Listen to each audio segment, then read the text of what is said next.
स्वागत है आपका न्यूज 18 JKLH में। मैं हूं विशाल और आप देख रहे हैं प्राइम डिबेट इंडिया।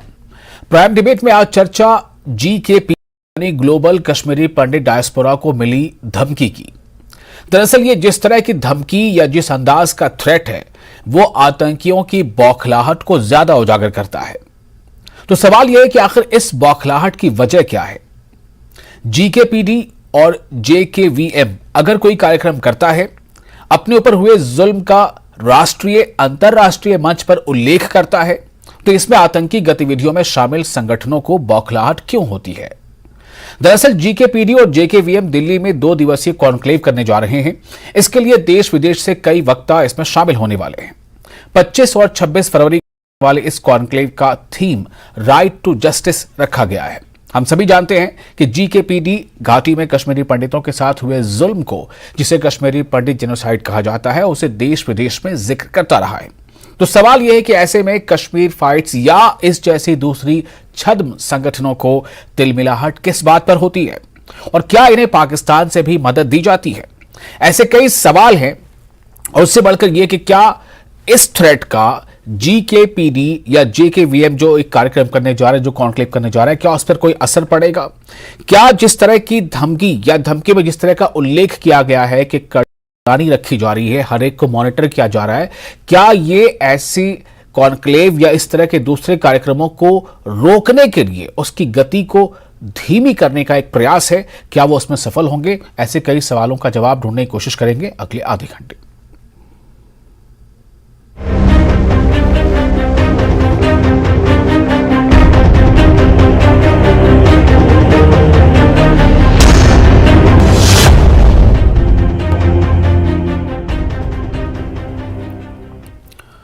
तो सबसे पहले आपको बता दें कि इस खास विषय पर चर्चा करने के लिए हमारे साथ बहुत खास मेहमान जुड़ चुके हैं। हमारे साथ हैं उत्पल कौल, जो इंटरनेशनल कोऑर्डिनेटर हैं GKPD के। हमारे साथ अमित रैना है, स्पोक्स पर्सन है रूट्स इन कश्मीर, और अशोक कुमार अत्री जी हैं, फॉर्मर DIG हैं, सिक्योरिटी एक्सपर्ट भी हैं, और साथ ही जावेद बेग हैं, पॉलिटिकल एनालिस्ट। आप तमाम लोगों का बहुत बहुत स्वागत है न्यूज 18 JKLH के इस खास कार्यक्रम में, जिसका नाम है प्राइम डिबेट इंडिया। सबसे पहले मैं उत्पल कौल जी आपके पास आना चाहता हूं। GKPD और JKVM ने जो कार्यक्रम या जो कॉन्क्लेव करने का इरादा रखा है, मैं आपसे जानना चाहता हूं कि किस तरह की थ्रेट मिली है, किस प्लेटफॉर्म से मिली है, और ये थ्रेट जो है उसका कितना प्रभाव आप देखते हैं कि आपके ऊपर पड़ रहा है या नहीं पड़ रहा है।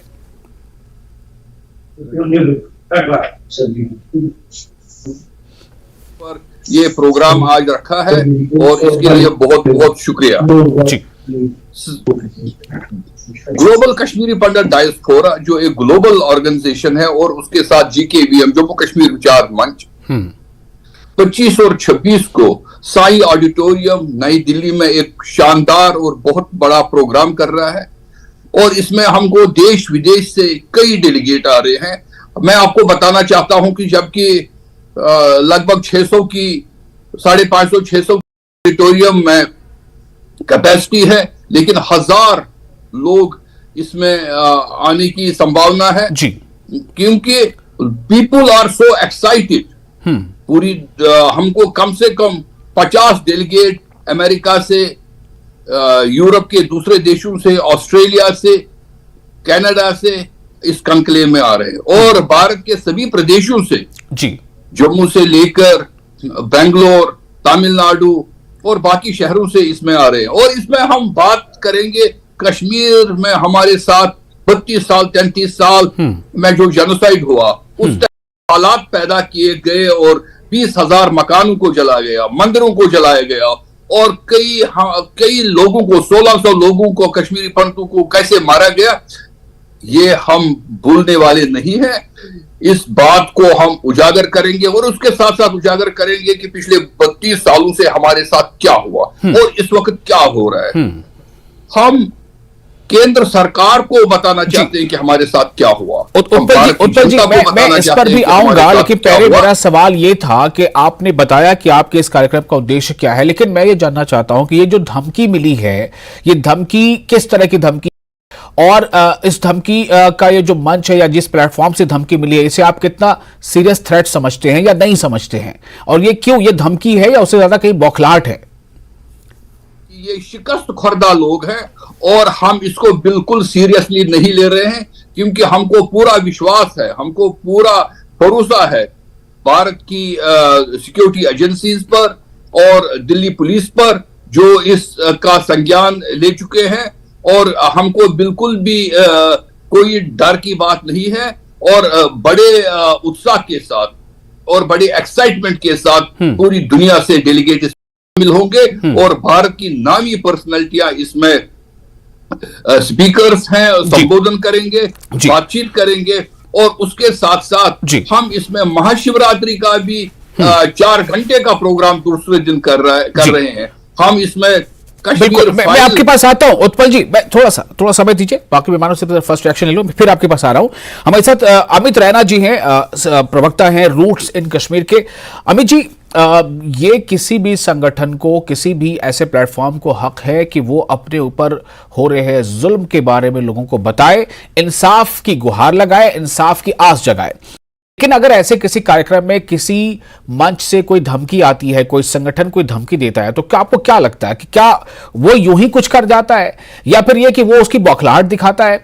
इस थ्रेट को, जो आमतौर से कश्मीरी पंडितों को अक्सर कई अलग अलग नामी संगठनों से, जो छद्म संगठन भी हैं कई बार, वो थ्रेट इस तरह की आती रहती है, तो इस थ्रेट को कितना सीरियसली लिया जाना चाहिए या नहीं लिया जाना चाहिए?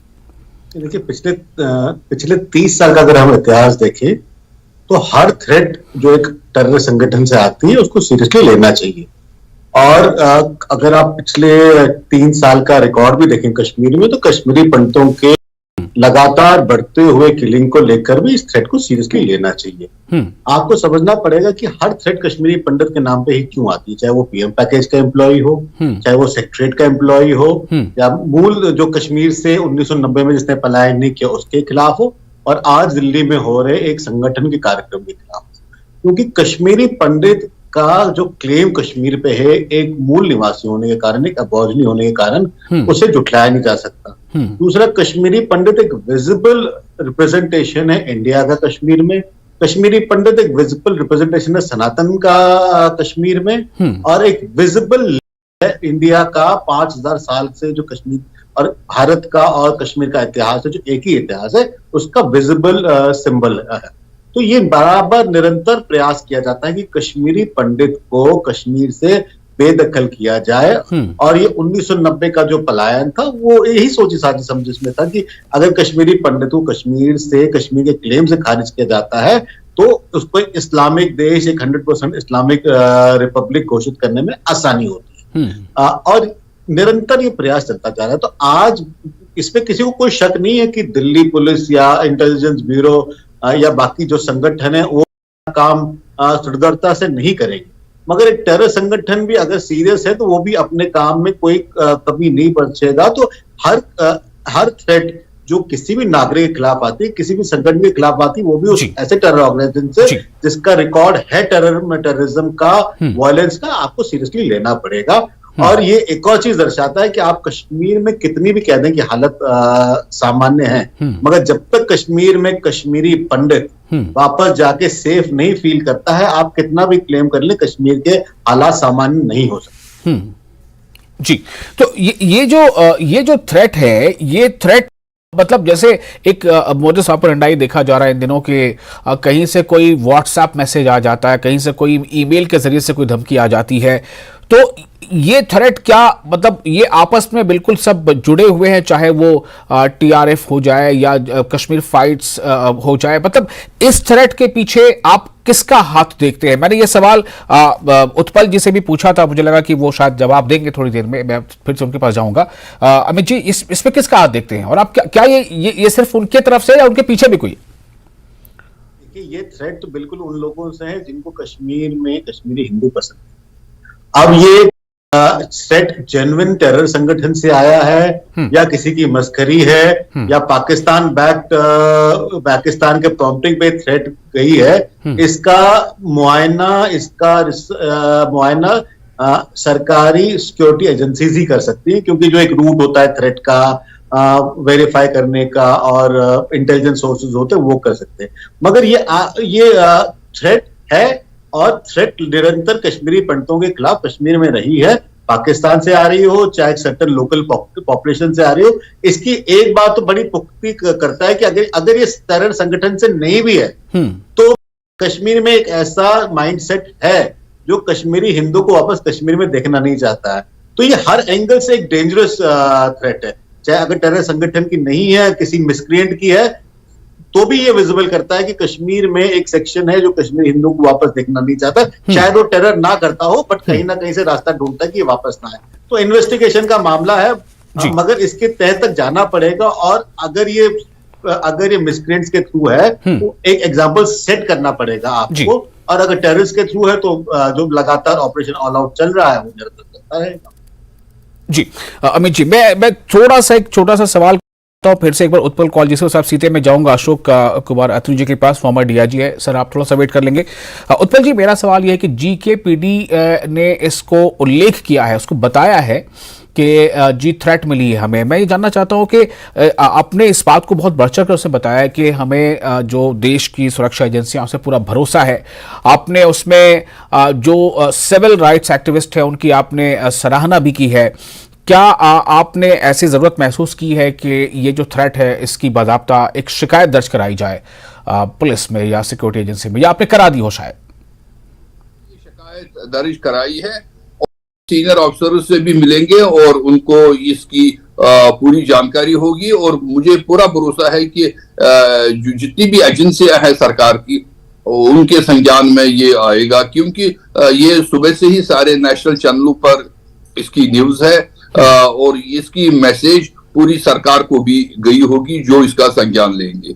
और मैं ये बताना चाहता हूं कि जो हम पिछले 35 साल से देख रहे हैं कि पाकिस्तान ने किस तरह कश्मीर को तबाह करने की कोशिश की और कश्मीर के जवानों को कैसी एक जनरेशन खत्म कर दी। उत्पल जी थोड़ा सा स्कूलों को काफी देर से अशोक जी भी इंतजार कर रहे हैं, उनसे एक सवाल कर लेता हूं, फिर सेकंड राउंड में मैं फिर से आपके पास आऊंगा। काफी देर अभी हम लोग बातचीत करेंगे।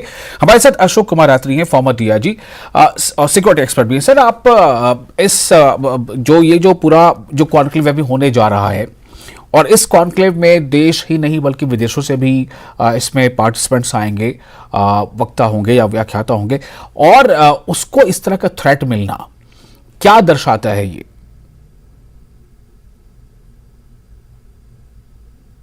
जी, सबसे पहले तो अपने कश्मीरी पंडित कम्युनिटीज़ को इस सम्मेलन को ऑर्गेनाइज करने के लिए जो है बहुत बहुत मुबारकबाद देता हूं और ये दुआ करता हूं कि इनका ये सम्मेलन जो है ये सक्सेसफुल रहे और जो भी इनके ऑब्जेक्टिव्स हैं, जो चीज़ जो अपने इश्यूज ये हाईलाइट करना चाहते हैं और इस सम्मेलन में उसमें इनको कामयाबी मिले।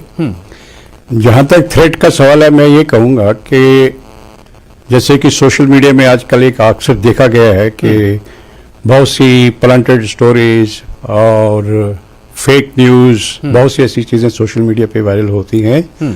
तो मैं ये कहूँगा सिक्योरिटी एजेंसीज को चाहिए कि ये जो प्लांटेड ये जो है इनका सोर्स क्या है और इसको पूरी तरह से वेरीफाई किया जाए। और क्योंकि इसका ओरिजिन तो यही माना जाता है कि शायद कश्मीर से होगा जी, तो उसके लिए जो डीजी पुलिस है जम्मू कश्मीर यूटी के, और जो बाकी एजेंसी यहाँ जम्मू कश्मीर में बैठी हैं, उनको सबसे पहले तो इसको वेरीफाई करना चाहिए कि कहाँ तक ये थ्रेट जो है ये जेन्युइन है या वैलिड है, ताकि ये अननेसेसरी जो पैनिक फैल रहा है जो कश्मीरी कम्युनिटी में कि साहब हम सम्मेलन कर रहे हैं और इस तरह की थ्रेट्स आ रही हैं, उसको पूरी तरह से वेरीफाई करना चाहिए। इसके साथ साथ मैं ये भी कहूँगा कि ऐसा नहीं है कि लाइटली लिया जाए और कभी भी सिक्योरिटी फोर्सेस जो है या पुलिस जो है वो स्थान की कभी लाइटली नहीं लेती है, इनको गंभीरता से लिया जाना चाहिए और जो भी सिक्योरिटी अरेंजमेंट्स की रिक्वायरमेंट होती है उसको पूरी ठीक तरीके से करना चाहिए। बाकी मैं कहूँ कि आज का जो ऑफिशियल फिगर है जो जम्मू कश्मीर का, उनका ये कहना है कि आज की डेट में सिर्फ 37 मिलिटेंट्स जो हैं वही एक्टिव हैं और उनमें जो 3 जो सबसे जो पुराने हैं उसमें एक तो एक मूसा सलमानी करके है जी, और फारूक नालिया करके है जी, रियाज छतरी करके है। पहले वाला जो है मूसा सलमानी ये तो जैश ग्रुप से है और जो दूसरे दो हैं ये LAT ग्रुप के हैं। जी, तो ये थोड़ा जो थ्रेट है इसमें आपको क्या लग रहा है कि चूंकि इस थ्रेट, ये जो कॉन्क्लेव होने जा रहा है दिल्ली में 2 दिवसीय, इसमें विदेशों से भी मेहमान आ रहे हैं, तो क्या इस थ्रेट में आपको लग रहा है कि जो बिल्कुल स्थानीय स्तर पे जो भी कोई हो, छोटा हो या बड़ा हो, जो भी नेटवर्क है, सिर्फ उसकी ये मंशा या उसकी ये हरकत हो सकती है, या फिर ये कि बिना किसी बाहरी ताकत के ये संभव ही नहीं दिखता आपको, और वो बाहरी ताकत या वो हाथ कोई और भी हो सकता है, कोई बड़ा हाथ भी हो सकता है? कैसे देख रहे हैं आप इसे? ये आप ठीक कह रहे हैं कि ये जो कश्मीर में जब से भी ये मिलिटेंसी हुई है, ये तो पाक स्पॉन्सर्ड है, ये तो सब जानते हैं, सबको पता है कि पाकिस्तान इसको स्पॉन्सर कर रहा है इसको। लेकिन ये जो थ्रेट है, उनको थ्रेट जो है कि मुझे एक दूसरा एंगल सा नजर आता है, वो ये है कि सब क्या दिक्कत हो सकती है उनको, कश्मीरी पंडित सम्मेलन जो कि दिल्ली में कर रहे हैं, इनको मिलिटेंट ग्रुप को क्या दिक्कत है, क्या दिक्कत हो सकती है? जी, वो इससे कितना डैमेज हो जाएगा मिलिटेंट ग्रुप्स को? मिलिटेंट्स तो ऑलरेडी एक्सपोज्ड है, सभी जानते हैं क्या कर रहे हैं, और इनोसेंट किलिंग्स की है, हर कम्युनिटी की किलिंग्स की है उन्होंने। तो इसको जो है कि इसको कहीं ऐसा ना किसी शरारती ने, मिस्चीवियस एलिमेंट ने इस तरह की स्टोरी प्लान करके ये साबित करने की कोशिश करे कि साहब ये देखिए, ये जो मिलिटेंट्स है ये किसी एक पर्टिकुलर कम्युनिटी से हैं और वो हिंदू कम्युनिटी को टारगेट करना चाहते हैं, उनके सम्मेलन को रोकना चाहते हैं। मुझे लगता है सिक्योरिटी फोर्सेस को ये एंगल देखने की भी जरूरत है। जी, और आज की डेट में ये जो LT के तीन ही सिर्फ 3 ग्रुपों में ये बढ़ चुकी है। जी, इसमें 3 ग्रुप बन चुके हैं। एक तो इनका है अल मंसूरिन करके है, एक अल नसरीन करके है, और जो तीसरा ग्रुप है वो इनका है सेव कश्मीर मूवमेंट। जी, इनकी इतनी स्ट्राइकिंग फोर्स नहीं रही है। जी, कह सकते हैं कि इतना स्ट्राइकिंग फोर्स ठीक है, हो सकता है स्ट्राइकिंग फोर्स ना हो, लेकिन ये जो अभी चूंकि एक ऐसा कॉन्क्लेव जो दिल्ली में हो रहा है, देश की राजधानी दिल्ली में होने जा रहा है, और ये इसमें जो पार्टिसिपेंट्स आ रहे हैं वो विदेशों से भी आ रहे हैं, तो उसमें अगर कोई थ्रेट है, जैसा आपने कहा कि इसे हम हल्के में नहीं ले सकते और ना ही लेना चाहिए, मैं ये जानना चाहता हूं कि क्या ऐसी किसी भी खबर से, मान ले थोड़ी देर के लिए कि ये थ्रेट शायद उतना मतलब कितना कारगर है उनकी नज़र में या नहीं है, वो तो बात की बात है, सुरक्षा एजेंसियों का काम है, लेकिन क्या इससे एक पूरा का पूरा जो एक डिवीजन, एक प्रांत है, उसकी बदनामी नहीं हो रही है? हमारे साथ जावेद बेग हैं, वो इसे कैसे देखते हैं कि जब कोई जी देखिए कश्मीर के मिलिटेंटों ने हमें ये धमकी दी है, तो इस तरह जावेद बेग उनसे जैसे दूसरे जो पॉलिटिकल एक्टिविस्ट हैं या सोशल एक्टिविस्ट, उनकी फीलिंग्स क्या आती है, उनको क्या लगता है कि ये किस तरह की बात है? एक छोटा सा ब्रेक लेते हैं, उसके बाद जल्द हाजिर होंगे। जावेद साहब अपने जवाब के साथ हाजिर रहेगा। छोटा सा ब्रेक। एक बार फिर आपका स्वागत है। आप देख रहे हैं प्राइम डिबेट इंडिया, और आज हम चर्चा कर रहे हैं इस बात को लेकर कि जो 2 दिवसीय कश्मीरी पंडितों का जो कॉन्क्लेव होने वाला है, इस कॉन्क्लेव को जो थ्रेट मिली है, वो थ्रेट जो है वो किस नौयत की है, और वो थ्रेट आखिर क्यों है, और ये थ्रेट क्या बताता है कि जो आतंकी संगठन है, क्या उनके अंदर एक बौखलाहट है? अगर कोई अपने विषय पर कोई कहीं भी किसी मंच पर कार्यक्रम करता है, चर्चा करता है, तो उसमें उनकी तकलीफ क्या है? हमारे साथ कई खास मेहमान हैं। मैंने पहले आपको बताया कि हमारे साथ है अमित रैना जी, जो स्पोक्स पर्सन है कश्मीर के, उत्पल कौल जी हैं, इंटरनेशनल कोऑर्डिनेटर हैं GKPD के, और अशोक कुमार अत्री जी हैं, फॉर्मर DIG और सिक्योरिटी एक्सपर्ट। जावेद बेग है पॉलिटिकल एनालिस्ट। जावेद बेग, मैं आपके पास आना चाहता हूं। अभी आपने सुना इस पूरे डिस्कोर्स को, इसमें यह बात भी सामने आई कि जी कश्मीरी मिलिटेंट से हमें थ्रेट है, और वहां एक सेक्शन ऐसा है जो नहीं चाहता है कि जो कश्मीरी पंडित हैं उनकी वहां पर पुनः वापसी हो। तो ऐसी बातों को सुनकर किस तरह का एक रिएक्शन, किस तरह की फीलिंग आती है अंदर से? देखिए, ये जो कश्मीर फाइटर्स ब्लॉक है, ये माउथ पीस है TRF का, और TRF ऑफशूट है लश्कर तोयबा का। ये हमारे सिक्योरिटी एजेंसीज ने ऑलरेडी एस्टैब्लिश किया है। ये वही कश्मीर फाइटर्स ब्लॉक है जिन्होंने हिट लिस्ट निकाला था कश्मीर के मशहूर और मारूफ जर्नलिस्ट शुजात बुखारी साहब और एक एडवोकेट बाबर कादरी साहब, और बाद में उन्हें दहशतगर्दों ने हलाक कर दिया। हमें इनकी नहीं लेना है, लेकिन डरना नहीं है, क्योंकि हमें बिल्कुल कॉन्फिडेंस है, हमारी जो सिक्योरिटी एजेंसीज है उन्होंने दहशतगर्दी को कंट्रोल में लाया, और जो दहशतगर्दी का जो सपोर्ट करते थे, बिल्कुल ऐसे ब्लैक शिप्स हमारी सोसाइटी में, और वही ब्लैक शिप्स है जो नहीं चाहते हैं कि कश्मीरी पंडित अपने वतन वापस आए।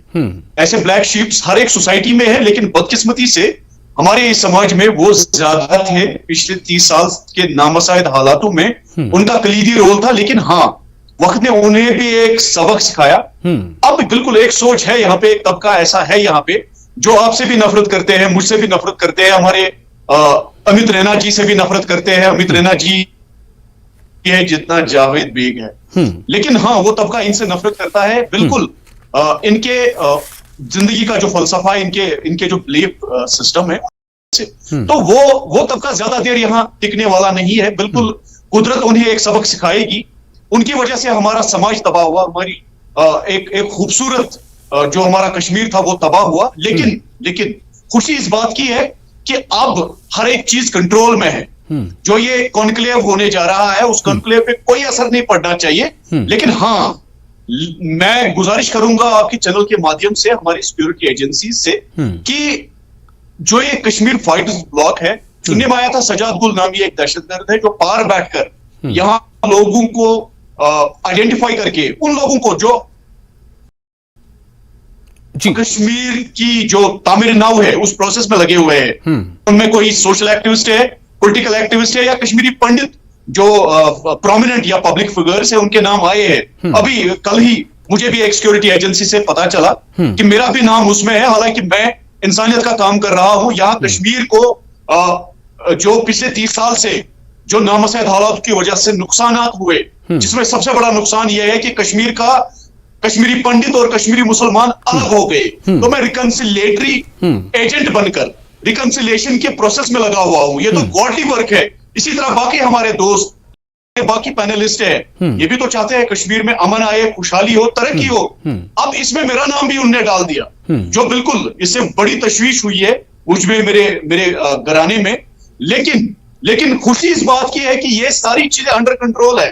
दहशतगर्दी और दहशतगर्द कभी नहीं जीतने वाले हैं। यहाँ हमेशा अमन ने जीता है, भाईचारे ने, जो हजारों साल से कायम हमारे बुजुर्गों ने। आपकी इस टिप्पणी पे अमित रैना जी कुछ कहना चाहते हैं, मुझे लग रहा है। अमित रैना जी, मैं आपके पास आ रहा हूं। क्या जो जावेद जो बात कह रहे हैं उस बात पे आप जो है उसे हूबहू सही मानते हैं या उसमें कुछ आप और ऐड करना चाहते हैं? हर कोई व्यक्ति जो कश्मीर में वापस नॉर्मलसी चाहता है या अमन चाहता है वो टारगेट पे रहेगा। मैं इसमें एक चीज बात और ऐड करना चाहता था कि आपने सवाल पूछा था कि दिल्ली में हो रहे कश्मीरी पंडित कॉन्क्लेव से क्या डर है एक आतंकवादी संगठन को या पाकिस्तान को। देखिए, आपको समझना पड़ेगा, पिछले 32 साल से विश्व भर में पाकिस्तान, लश्कर तैयबा या Jammu Kashmir liberation front, Hurriyat conference ने विश्व भर में जाकर एक निरंतर प्रयास किया कि कश्मीर में जो हो रहा आतंकवाद था, कश्मीर में जो जिहाद चल रहा था, उसको उन्होंने आजादी का नाम दिया।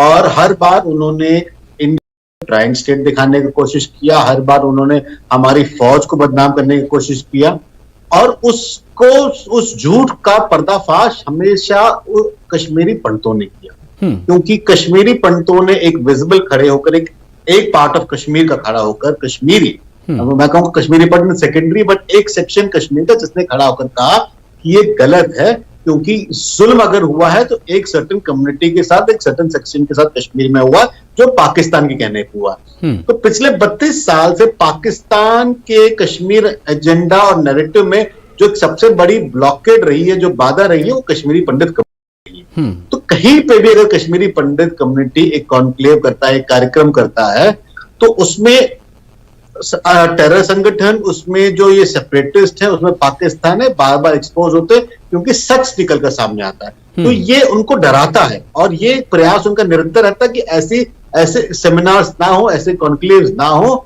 ऐसे प्रवक्ता मेरे जैसे, उत्पल जी जैसे ना आए तो सच को उजागर करें। तो वो थ्रेट आता रहता। तो ये एक मेजर कारण है कि दिल्ली में हो रहे एक सेमिनार से, क्योंकि विश्व भर के लेवल का होने वाला सेमिनार है, उससे क्या वरी है एक पाकिस्तान को और एक टेरर संगठन। जी, उत्पल जी जाना चाहता हूं, अभी जो अमित जी ने बात कही, जो बात अशोक कुमार अत्री जी ने कही या जावेद बेग ने कही, मैं ये जानना चाहता हूं आपसे उत्पल जी की एक तो ये कि थ्रेट तो है, वो थ्रेट है, उसकी इंटेंसिटी क्या है, उसे कितना सीरियसली ले या ना ले। अमित जी को लगता है कि उसे हमें बहुत सीरियसली लेना चाहिए, आपको लग रहा था कि उसे हम बिल्कुल सीरियसली नहीं लेते। लेकिन मैं सिर्फ यहां से जानना चाहिए, यहां से आगे का जो स्टेप है वो क्या है?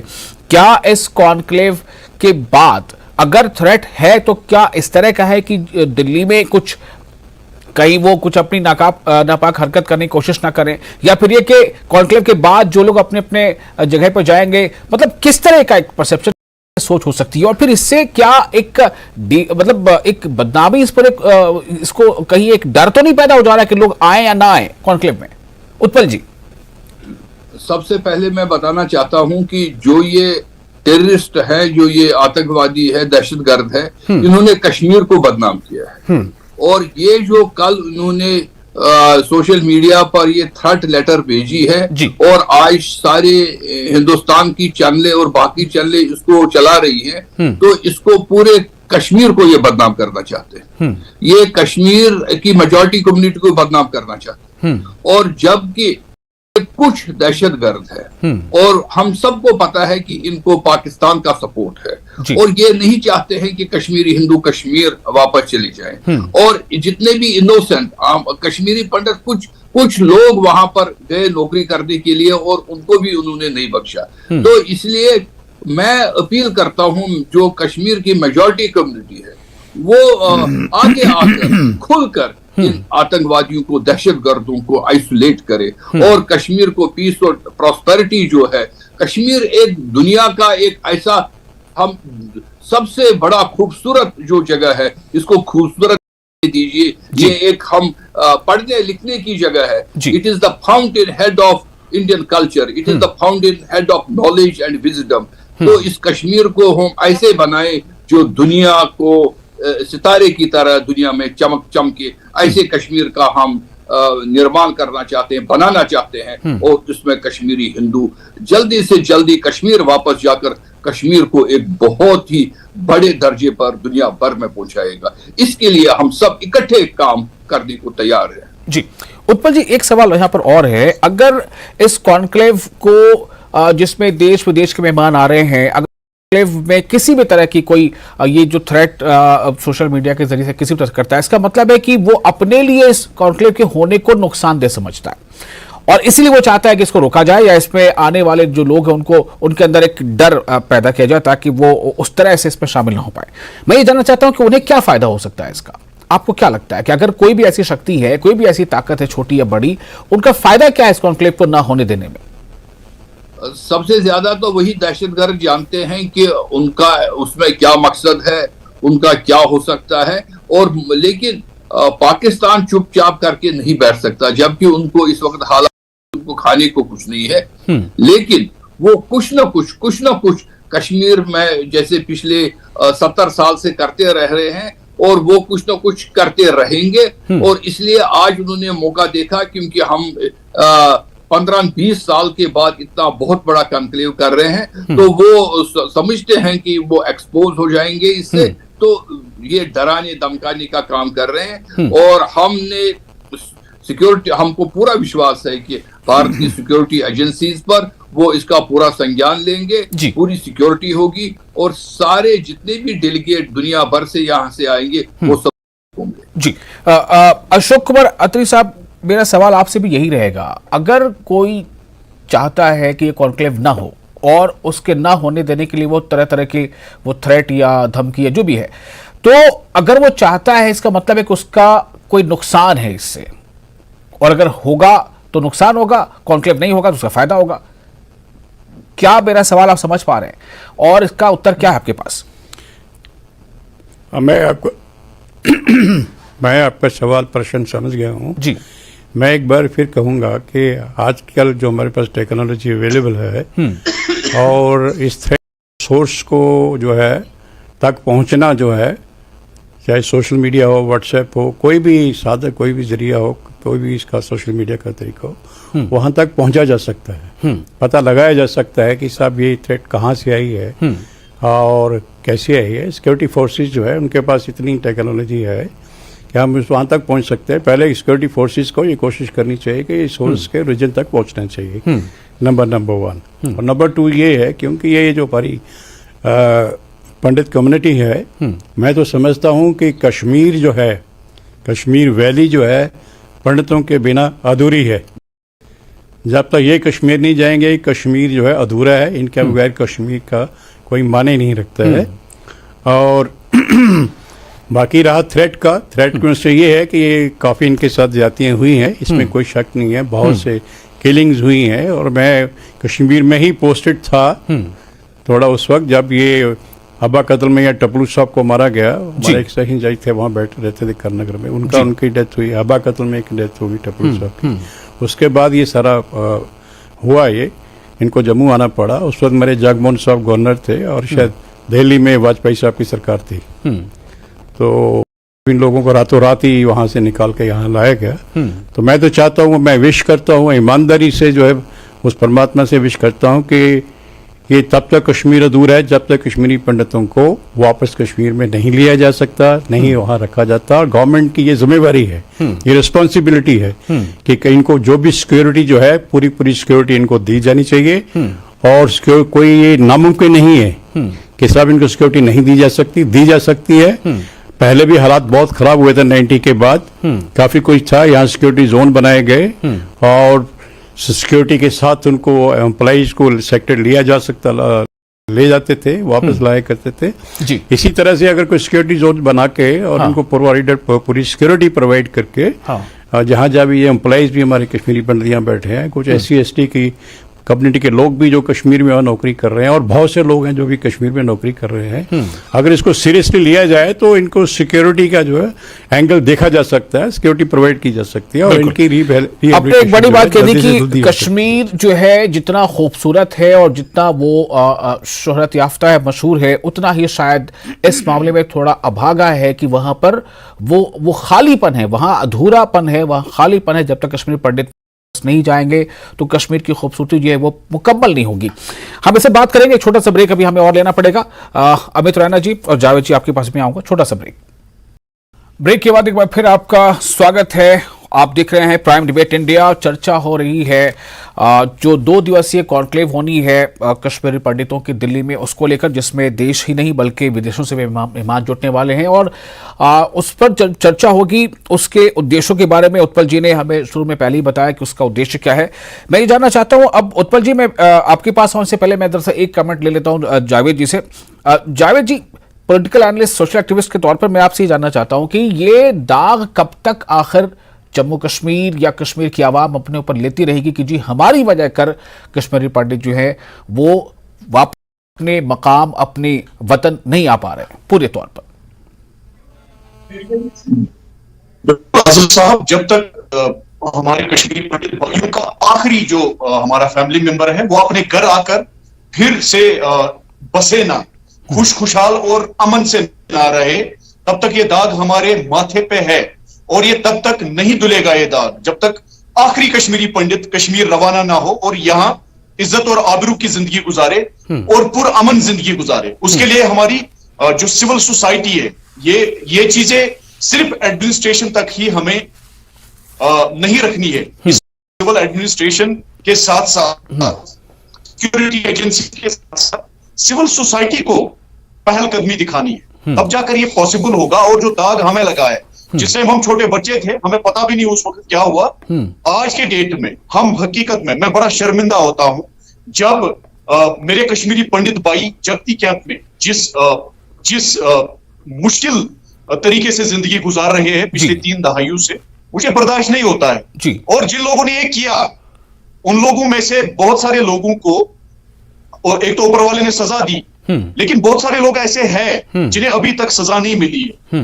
कुछ सियासतदान है जिन्होंने वक्तन फवक्तन रंग बदले, लेकिन उन्हें अभी तक सजा नहीं मिली है, उन्हें सजा मिलनी चाहिए। और ये हमें, और आज की जो जनरेशन है, जैसे हम, अमित साहब, मैं, या हमारी जनरेशन के जो लोग हैं, हमें इस पे एक साथ मिलके कोई जो है स्ट्रैटेजी फॉर्मुलेट करनी है। और मैं गुजारिश करूंगा हमारे जो जीके पीडी के लोग हैं और दूसरी ऑर्गेनाइजेशन के लोग जो ये 2 दिन का कॉन्क्लेव कर रहे हैं, उसमें जम्मू कश्मीर के बाकी जो कम्युनिटीज के जो लोग इंसानियत में यकीन रखने वाले हैं, कम्युनल हार्मनी और ब्रदरहुड में यकीन रखने वाले हैं, आइडिया ऑफ इंडिया पे यकीन रखने वाले हैं, उन्हें भी बुलाइए, उनके साथ बैठ के फ्यूचर के बारे में बातचीत करेंगे, गौरखोज करेंगे और एक डॉक्यूमेंट तैयार करके ऑनरेबल पीएम साहब को, सिर्फ कश्मीरी पंडित नहीं बल्कि कश्मीर का मुसलमान, वो मुसलमान जो उस वक्त भी कश्मीरी पंडितों के साथ था, आज भी है, लेकिन उस टाइम उसकी आवाज दबी हुई थी।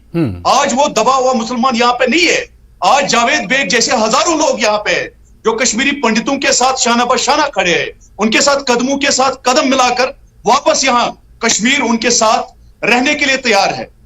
इसमें लेकिन हमें एक साथ होना है, तब जाकर हम दुश्मन को हरा सकते हैं। अगर हम डिवाइडेड रहेंगे, यही तो उनकी कामयाबी है। वो तो चाहते हैं कश्मीर के मुसलमान और हिंदू जो है आपस में एक साथ ना हो, जैसे वो पिछले 2000 साल से रह रहे थे। यही तो सबसे बड़ी हमारी बदकिस्मती मैं कहूंगा, और हमारा सबसे बड़ा नुकसान यही हुआ जी, हमारे समाज का नुकसान हुआ। यस जी। उत्पल जी और आपके पास अमित राय जी, दोनों से मेरा ये सवाल होगा। उत्पल जी, ये जो संगठन है ग्लोबल कश्मीरी पंडित डायस्पोरा हो जाए, जम्मू कश्मीर विचार मंच हो या रूट्स इन कश्मीर हो, उत्पल जी मेरा सवाल आपसे ये है कि अल्टीमेट गोल क्या है, वो मंजिल क्या है, क्या हासिल करना चाहते हैं, कहां कर ये स्टेज आएगा कि फिर ऐसे किसी संगठन की या तंजीम की जरूरत बाकी नहीं रह जाएगी? असली गोल है हर एक कश्मीरी पंडित ऑर्गेनाइजेशन का कि कश्मीर में अपना घर हो हर एक कश्मीरी का, और कश्मीरी जो भी कश्मीर से निकले हैं, जिनका एक्सोडस हुआ है, जो अपने ही देश में रिफ्यूजी बने हैं, वो अपने घर वो कश्मीर जाएं और कश्मीर में अपने हिसाब से रहे जैसे वो रहना चाहते हैं, एक इंडिपेंडेंट तरीके से, जो इंडिपेंडेंट सोच की तरीके से। ये नहीं कि हमको सरकार या कोई बताए कि तुमको ऐसे रहना है, तुमको ऐसे रहना है। क्योंकि हालात पिछले 33 साल से ऐसे बदल गए कि हमारे किसी का घर ही नहीं रहा।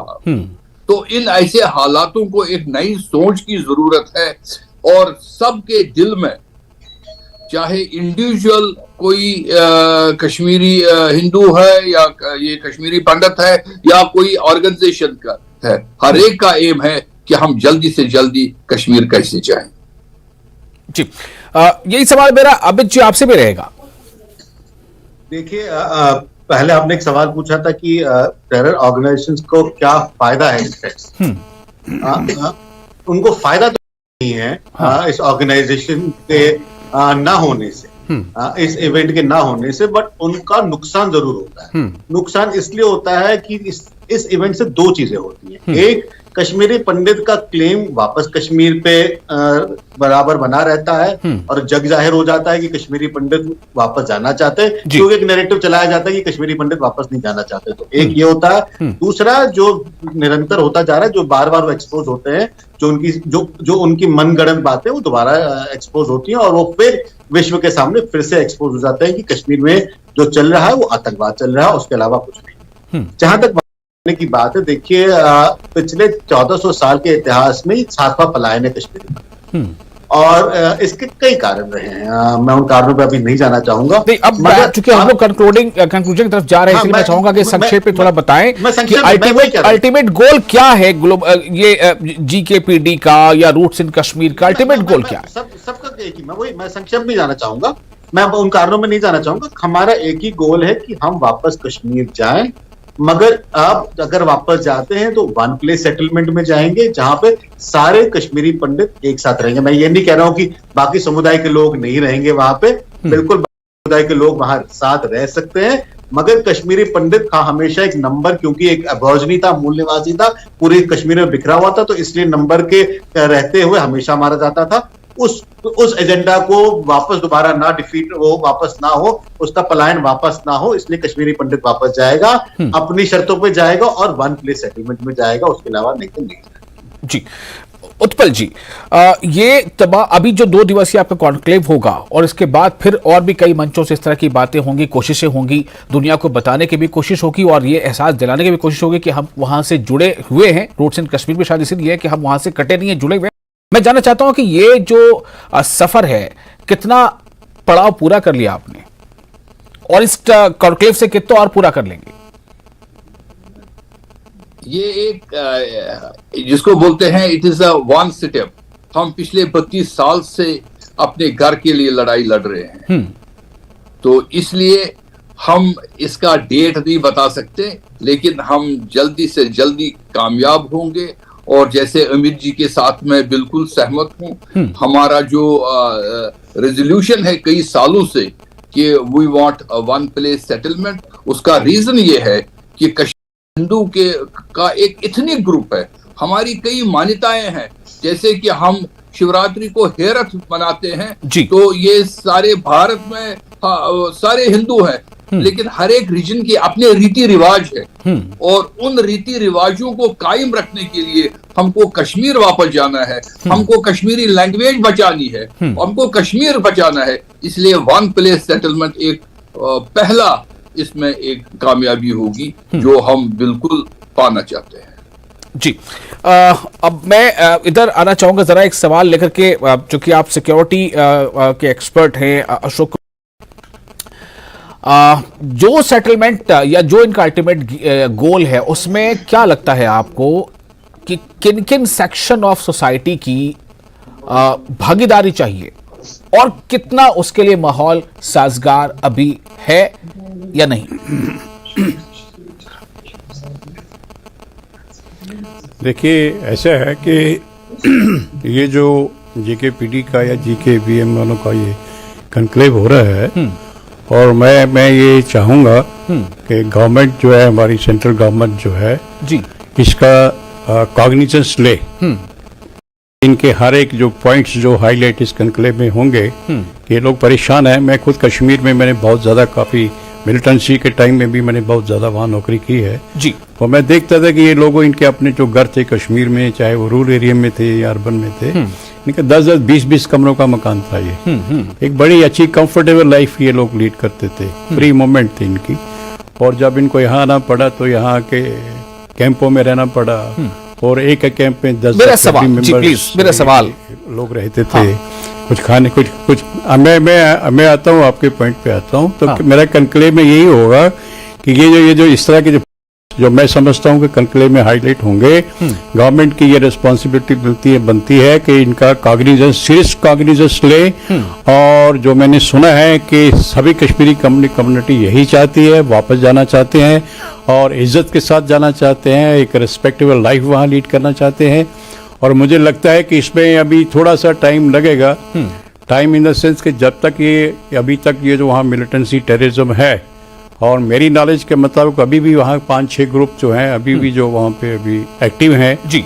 और ऑल दो ऑफिशियल फिगर तो ज़्यादा नहीं है, 37 मिलिटेंट्स कुछ नहीं होते all over across the valley. तो जब तक ये पूरा एलिमिनेशन या टेररिज्म जो है काफ़ी हद तक ख़त्म नहीं हो जाता, तो जिस तरह की ये लाइफ रूरल एरिया में जीते थे, जीना चाहते हैं, तो उसके लिए मुझे लगता है अभी थोड़ा सा टाइम लगेगा। चलिए बहुत शुक्रिया आप तमाम मेहमानों का बहुत विस्तार से बातचीत करने के लिए और इस पर अपनी राय रखने के लिए। फिलहाल इस कार्यक्रम को यहाँ पर हम ख़त्म करते हैं। बहुत शुक्रिया और आप बने रहें न्यूज़ 18 जम्मू कश्मीर लद्दाख हिमाचल के साथ।